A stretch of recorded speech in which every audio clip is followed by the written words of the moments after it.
We want to make sure that the AI is helping and not providing the wrong answers or bad sources of information.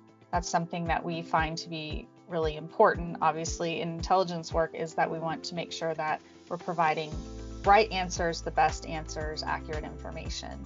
So we have wanted to embrace AI, but we've taken it really slowly to make sure that the ways that we're using AI are valuable to us. Welcome to TBR Talks, decoding strategies and ecosystems of the globe's top tech firms, where we talk business model disruption in the broad technology ecosystem, from management consultancies to systems integrators, hyperscalers to independent software vendors, telecom operators to network and infrastructure vendors, and chip manufacturers to value-added resellers. We'll be answering some of the key intelligence questions we've heard from executives and business unit leaders among the leading professional IT services and telecom vendors. I'm Patrick Heffernan, Principal Analyst, and today we'll be talking about adopting AI tools and how non-traditional skills are applied in a corporate setting with Kelly C., Knowledge Analyst for BI/CI at Ericsson. When the Ericsson team released their tool to the full organization, the name was established as Ask BIC to keep the team branding consistent, but in this conversation it was referred to as Erica. Please enjoy my chat with Kelly.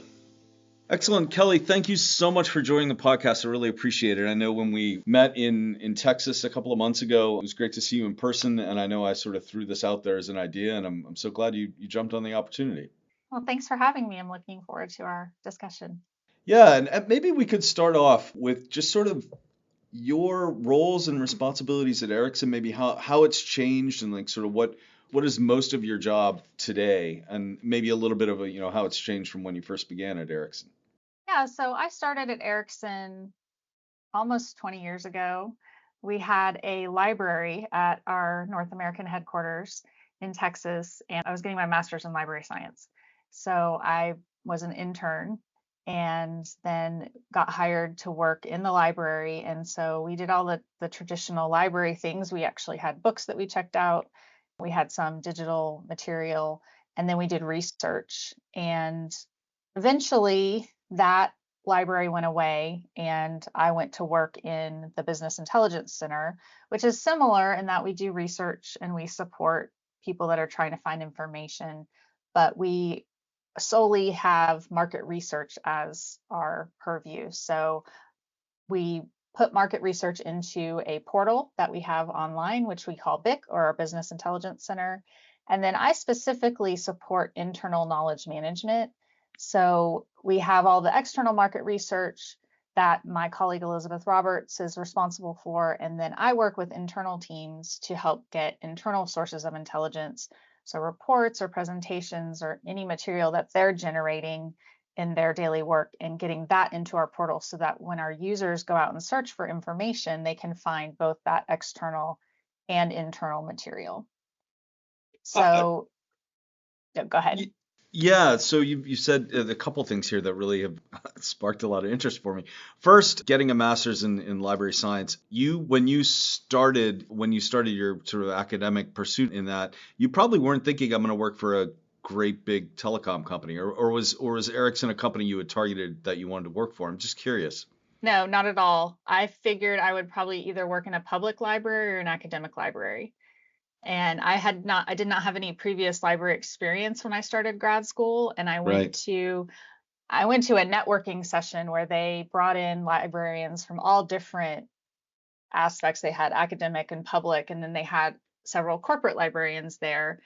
And that's how I met someone who had worked at Ericsson, and she connected me with Elizabeth, who was working in the library at Ericsson. And that's how I ended up where I am.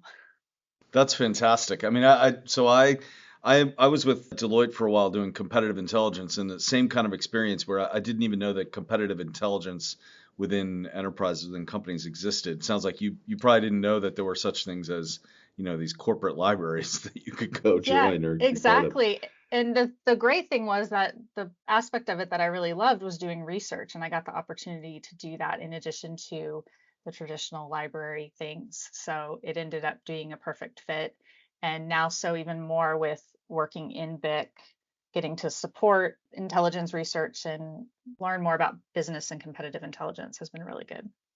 And knowledge management, which we talk to companies across the entire technology spectrum. I mean, so from IT services and consulting and telecoms and cloud and software. And one of the consistent, so I've been here a dozen years, one of the consistent themes is that knowledge management is really hard, often underfunded, never quite measured well, and always something that people sort of fall back on as, oh, we need to do better at it.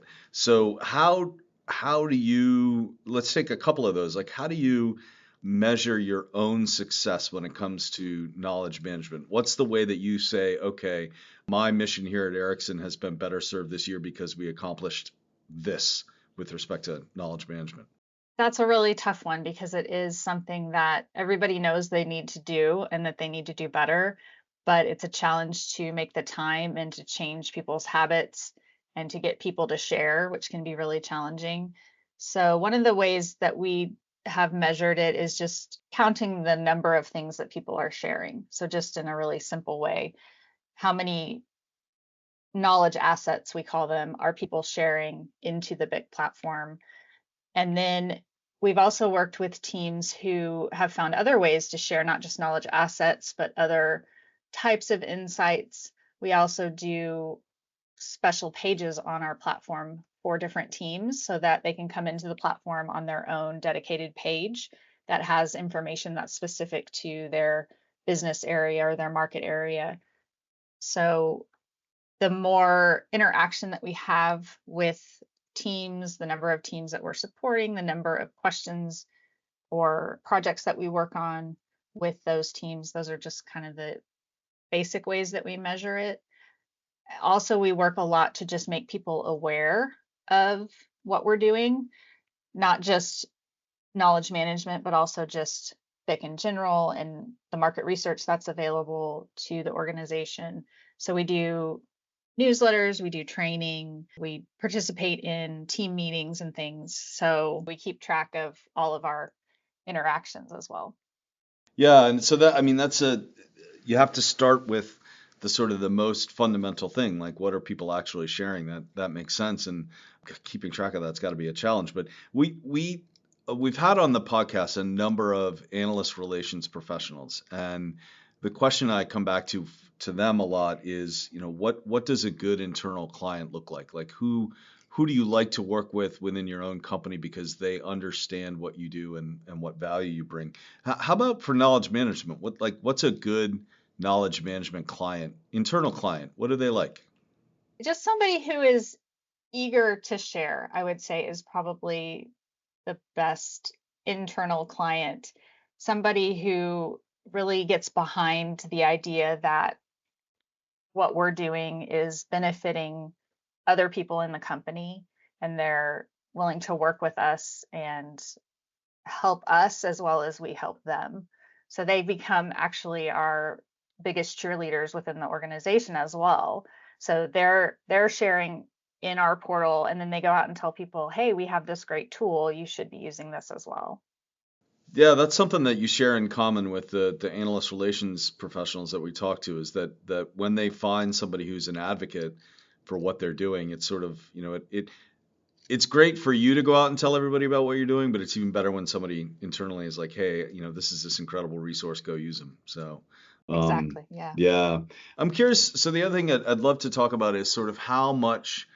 So of course, technology has changed everybody's lives, and it's especially the last few years, the way AI has sort of upended so much. But I'm curious when you think back to what's happened over the last 5 years, has it been that AI and technology has sort of changed your day-to-day work so much that it's very different, or is it just accelerated what you typically did and just made it easier? I would say it's accelerated it and made it easier. We're still working to incorporate a lot of that AI into the work that we do. We have tried to be very careful about the way that we do that because we want to make sure that the AI is helping and not providing the wrong answers or bad sources of information. That's something that we find to be really important, obviously, in intelligence work, is that we want to make sure that we're providing right answers, the best answers, accurate information. So we have wanted to embrace AI, but we've taken it really slowly to make sure that the ways that we're using AI are valuable to us. And you've hired an intern named Erica to help We you do that, have, right? Yeah. exactly, yeah. So Erica is our newest team member in BIC. She's our AI research assistant. And we launched a little over a month ago with having that service available in our portal. And we've gotten some really good feedback about it. I think people really like it. So Do you think that Erica is going to be most helpful? Because it's not just use cases. I'm anthropomorphizing the AI, but still, we're all going to do that, so I might as well do it. So, is she going to be most helpful with competitive intelligence, market intelligence, generating sales enablement kind of stuff? Like, where do you see 5 years from now? You'll say, okay, Erica's no longer an intern; she's a full-time digital employee that is super helpful in what? I think that she is most useful for market intelligence right now. I'm not really sure what to say about where she's going to go. It's going to be interesting to see. I think that right now her strong suit is being able to take all of the information that she has available and kind of synthesize that, speed up the process for our researchers and give an answer that kind of synthesizes all that information. She's not doing a lot of insight work.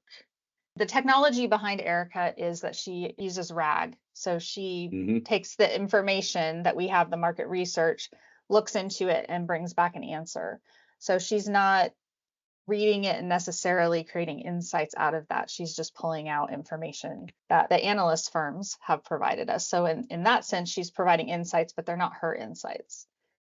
So we'll see what happens if she learns and is able to create her own insights. That sounds a little scary to me, actually. It, But it it does. It does. It sounds a lot I, scary to me as well. yeah, I think it's really important that our analysts still do their own reading and their own analysis. So this tool can speed that up for sure, narrow down where they need to look for the insights that they're gathering. But I think they still need to focus and make sure that they're doing their own reading and analysis.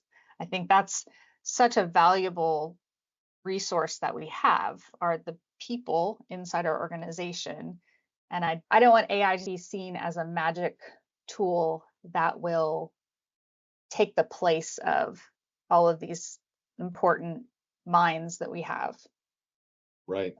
Yeah, Right. Yeah, and I mean, you need the trusted opinion, you need the contextual analysis, and if Erica can simply find it faster and bring it to the sort of end user quicker, that's the skill set. exactly. Yeah. I'm curious, and this is going to get a little bit into the weeds on this, and if it's too much, let me know. But knowing that Erica's the set of knowledge that she can tap into, the contents of the large language model or small language model, whatever you want to phrase it, that she's tapping into, is a diverse set of opinions and analysis from a diverse set of analysts and analyst firms. Is there a way over time? I know you just launched it, so man, this is again maybe too in the weeds and too early to ask, but is there going to be a way over time for you to say, okay, she's relying more on these three or four analysts or these three or four firms and relying less, like to sort of tier out and say these are the top, these are the middle, these are the bottom? And if that happens, would there be a way to sort of say, to evaluate that? Is that good or bad? Is she tending to lean toward a particular set of firms because of X, or is it just we'll take however she evolves in that way? I think that because we have such a vast variety of content, so not all of the firms that she's looking at provide information on the same things, that she will continue to look at all of the different resources. I think that is an interesting question to look at to see, is she depending too much on one source or another for a topic that maybe two firms cover. So that would be an interesting thing to track.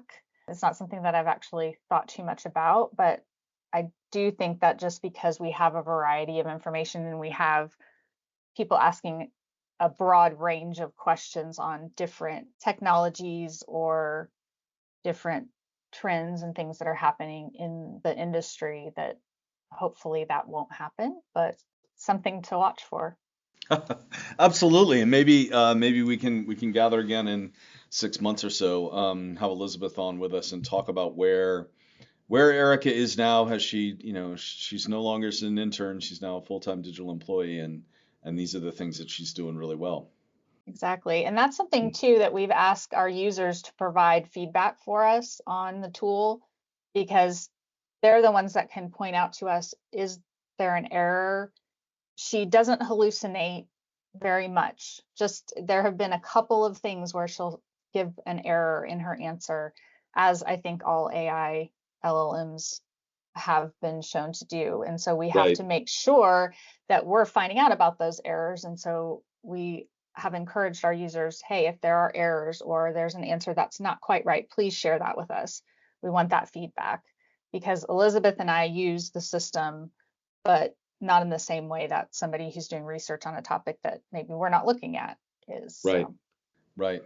Yeah, it's fascinating, and I think, from your own sort of career trajectory, to go from coming in as a trained librarian to being an expert in how to wrangle knowledge management and make knowledge management an asset for the company, to now how to make AI even more of an asset internally. It's just fascinating.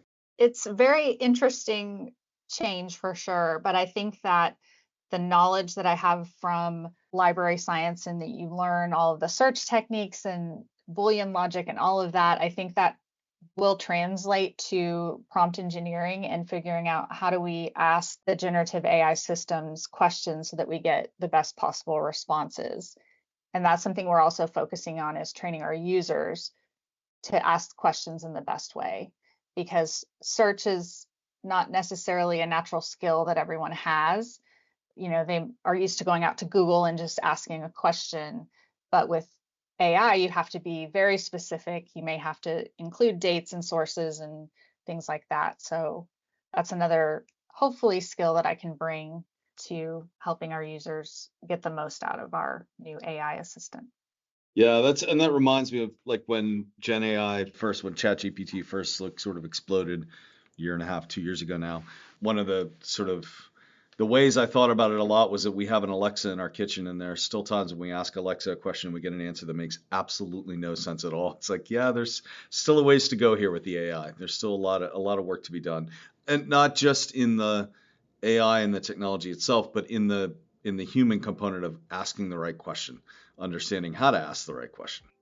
Exactly. Yeah, there's challenges on both sides. Yeah. Well, good. As long as there's challenges on both sides and neither of us are going away. So that's all the good thing. Kelly, this was fantastic. Thank you so much. And I promise we are going to do this again in 6-9 months and talk about everything that you all have learned over the last 6-9 months with your new intern. That would be fantastic. Thanks so much for having me. Excellent. Thank you, Kelly. Tune in next week for another episode of TBR Talks. Don't forget to send us your key intelligence questions on business strategy, ecosystems, and management consulting through the form in the show notes below. Visit tbri.com to learn how we help tech companies large and small answer these questions with the research, data, and analysis my guests bring to this conversation every week.